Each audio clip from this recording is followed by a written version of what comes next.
Por que os efeitos visuais de Transformers parecem bons até hoje? Os segredos do CGI e dos efeitos práticos do filme. Você sabia que alguns atores famosos serviram como referência para alguns robôs? E como o diretor Michael Bay fez questão de ter pouca tela azul e muita ação real no set de filmagem? Você vai ver tudo isso nesse vídeo. Se gostar, deixa o like.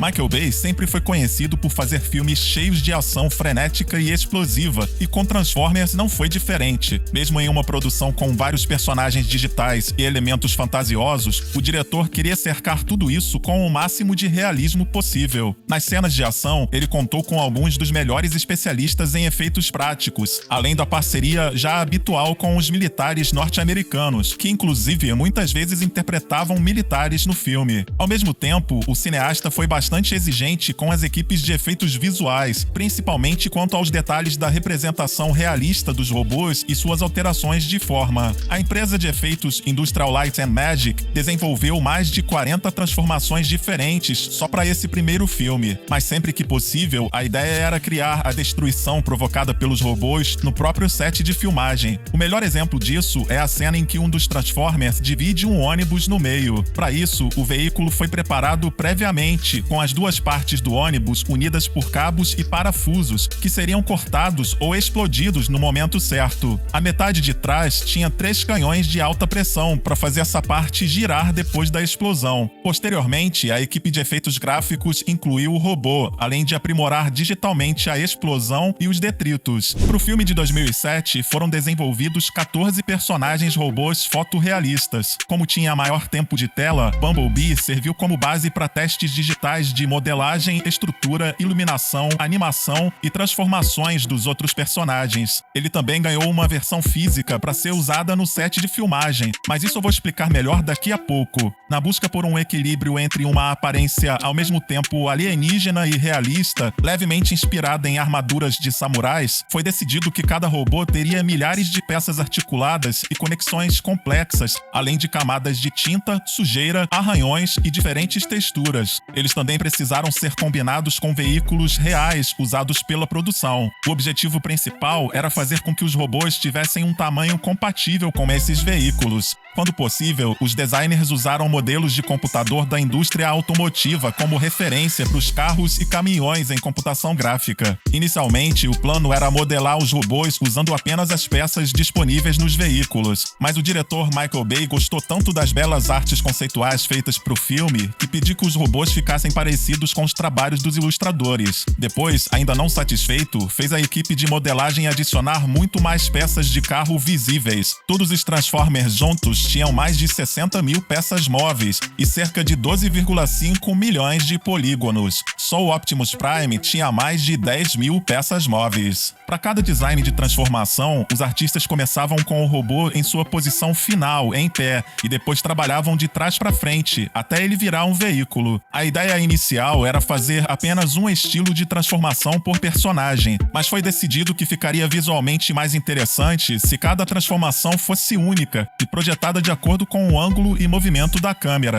Visto de outro ângulo, o movimento das peças não parece fazer muito sentido, mas na tela tudo funciona muito bem. Alguns movimentos das lutas usaram imagens de dublês como referência, mas Michael Bay não queria se basear em captura de movimentos. Ele achou que, em geral, os robôs ficavam mais interessantes quando animados de forma mais tradicional. Quando vistos de perto, os Transformers têm movimentos rápidos, mas vistos de longe, eles são mais lentos. Muitas vezes são mostrados em câmera lenta. Essa estratégia foi usada para dar uma sensação de peso nas criaturas. Alguns testes de animação foram feitos tendo como referência atores como Peter O'Toole. Em alguns casos, esses atores foram usados até como inspiração para que cada robô tivesse sua própria personalidade. Um exemplo é o jovem Michael J. Fox em De Volta para o Futuro, que virou referência de personalidade para o Bumblebee. Hugo Weaving não só serviu como referência para os animadores do vilão Megatron, mas também emprestou a voz para o personagem. E Liam Neeson, que chegou a ser cogitado para fazer a voz do Optimus Prime, inspirou a linguagem corporal do líder dos Autobots. Michael Bay queria que os personagens aparecessem boa parte do tempo em plena luz do dia. A equipe da ILM teve que trabalhar muito bem a iluminação, as sombras e principalmente os reflexos nos robôs. robôs. Por isso, em cada filmagem, tudo ao redor era fotografado. Essas imagens em alta resolução foram usadas para que os robôs tivessem sempre reflexos reais. Michael Bay foi diretor de comerciais por muito tempo e conhece muito bem os truques e a iluminação perfeita para exibir carros da melhor maneira na tela. Essa experiência também ajudou a atingir o melhor visual nos Transformers. Mas como eu disse antes, nem tudo foi feito só com computação gráfica. A versão em tamanho real do Bumblebee, com cerca de 5,5 metros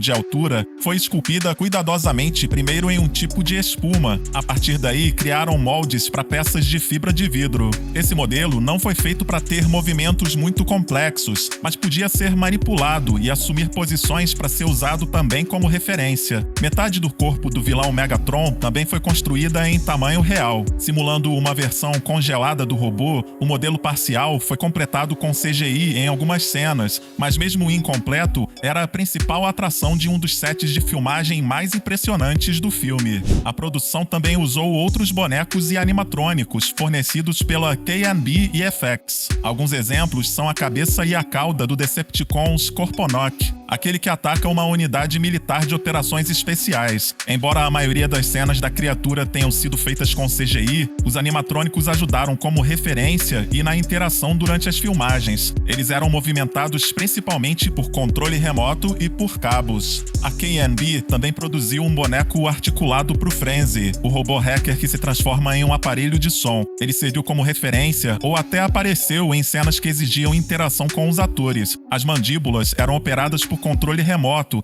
e a cabeça e o pescoço tinham um sistema operado por cabos que permitia movimentos convincentes em várias direções. O restante do corpo era manipulado por hastes e os marionetistas que ficassem invisíveis na cena seriam removidos digitalmente na pós-produção. Para uma cena onde o Optimus e o Megatron destroem um prédio, outra empresa de efeitos, a Kerner Optical, construiu uma réplica 4 vezes menor do que o edifício real. Ela foi umedecida porque Michael Bay não queria muita poeira obstruindo a imagem e teve que ser remontada depois para uma segunda tomada. Obviamente, a cena foi aprimorada com vários elementos, como pessoas acrescentadas depois por meio de computação gráfica. Mas como costuma acontecer nos filmes do Michael Bay, uma das maiores atrações de Transformers são as cenas de ação com atores e dublês, cheias de efeitos práticos e, como eu já citei aqui, com muitas explosões. Uma parceria com o Departamento de Defesa dos Estados Unidos garantiu o uso de vários veículos militares, alguns deles para serem usados como uma das formas assumidas pelos Decepticons. Outro acordo, dessa vez com a General Motors, também garantiu vários veículos para serem usados na produção. Cerca de 200 carros, a maioria deles impróprios para venda, foram usados nas cenas explosivas do filme. Em alguns casos, as partes internas mais pesadas dos veículos foram removidas para facilitar a ação, seja por meio de plataformas móveis, cabos ou diferentes tipos de canhões e outros dispositivos. Os golpes dos robôs podiam ser simulados com escavadeiras ou outros equipamentos pesados, e muita ação era de certa forma real. Para essa cena, cerca de 200 militares e 50 dublês tiveram que correr em meio a explosões e veículos puxados por cabos. Já aqui, helicópteros realmente passaram por baixo de uma ponte, voando perto da água. A cena em que a Megan Fox parece dirigir em alta velocidade em marcha ré, na verdade foi feita com um dublê dirigindo o veículo de frente e sentado em uma parte mais baixa do veículo.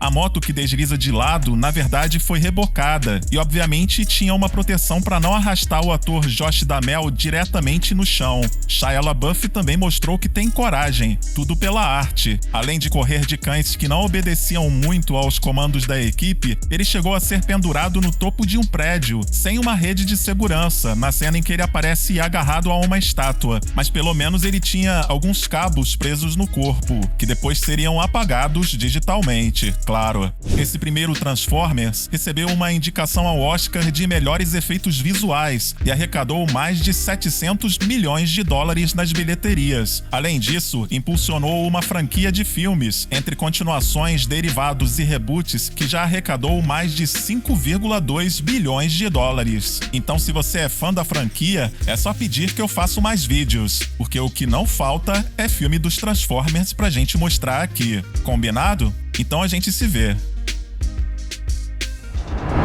E aí, gostou do vídeo? Então deixa seu comentário aqui embaixo. Não esquece de deixar seu like ou dislike. O importante é participar.